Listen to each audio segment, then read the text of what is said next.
What's up, guys? This is me, Trayvon, but you already know what it is. In today's video, I kind of want to talk about the difference between being a poser and a beginner in skateboarding. The reason I want to talk about this is because there's a fine line between being a poser and a beginner in skateboarding. And for the outside viewer's eye, like someone that doesn't skate, it might be hard to tell which is which. And then I feel like maybe if I tell you guys which is which, it'll be easier for you to actually go out and be like, okay, this guy isn't a poser, he's just a beginner in skateboarding. But I ramble, so I'm gonna just get into it. Oh shit! Alright, so one of the major differences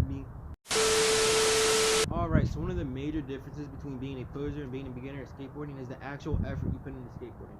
Now, when I say that, I don't necessarily mean going out and just trying the hardest tricks. I mean just trying tricks that you are capable of landing, or just trying to progress farther in skateboarding from going to not knowing any tricks to just learning how to ollie and kickflip. Now, I'm sure we've all seen it. A poser will go out and just try some insanely hard trick that there's no chance in hell of him landing. Now, that's not necessarily the case all the time, but it's typically the case 95% of the time. Whereas, dude, I thought that was a real kid right there. But whereas a beginner skater will go and learn tricks from the ground up and try to progress in skateboarding the right way, instead of just trying to learn some insanely hard trick like switch laser, when there's obviously no chance of him ever doing that if he can't land a heel flip, where a poser might actually just try to learn the hardest tricks first. That way he can be seen like a better skater and just come off as a cool guy, because that's what skating is. It's a way to look cool, which is pretty dumb, I think, but you know, it's getting more popular, so I can't really complain. Sorry about the rapid change of lighting. It's really bright out. I don't want to stay in the sun the whole entire time, so when it's really bright, it's obviously a lot of shadows. But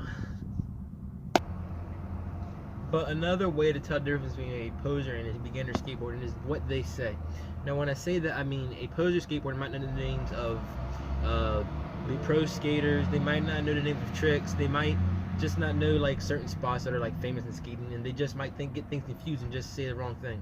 Where a poser skater will just lie about knowing pros, or just tricks they've landed, or just make up tricks, say they've just done a lot of things when they haven't done it, or just things that haven't made sense. Like they might say they've kickflipped Del Toro, which is obviously most likely going to be a lie.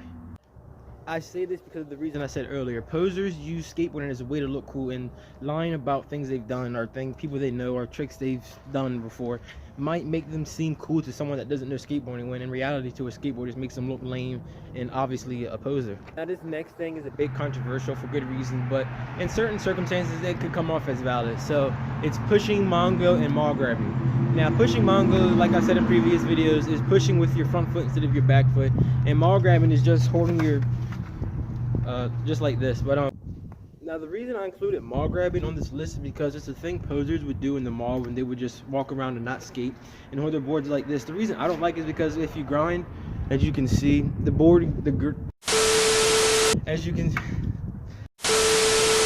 reason I don't like it, as you can see, is the trucks get all grinded up and metal shards can come out and it just can get into your hand, and it just fucking sucks holding your board like that. But it's a thing that skaters think posers do, so it's starting to make a comeback. More and more skaters are holding their boards like this, and it's not as frowned upon as it used to be, but it's still a thing posers used to do.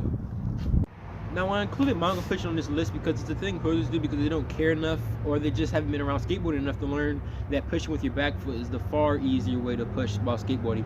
Now, it could be a thing beginners do because that's what I did when I learned how to skate. But the difference is I went out and I figured out that pushing the regular with my back foot is easier and more comfortable while skating. That's the difference between being a poser and a skateboarder in a sense. Going out, learning how to skate, and just fixing all the mistakes that you make, and just progressing as much as you can while skateboarding. A poser will just go out, skate a couple times to look cool, not really learn anything, just maybe know how to push a little bit, just the basics. That way he can carry this persona of skateboarding and not really know how to skate, while a beginner at skateboarding will just eventually go to being from a beginner to someone that skates and is actually good at skateboarding. Alright, so this was a quick little video that I wanted to get out because it's getting pretty cold and I just want to keep my consistency up. So thanks for watching, guys. I hope you guys enjoyed the video. I do videos 3 times a week. I start work next week, but I'm trying to film as much as I can until I start working. That way I can keep posting videos as long as I can consistently. Thanks for watching, guys. I'll see you guys next week. Gang.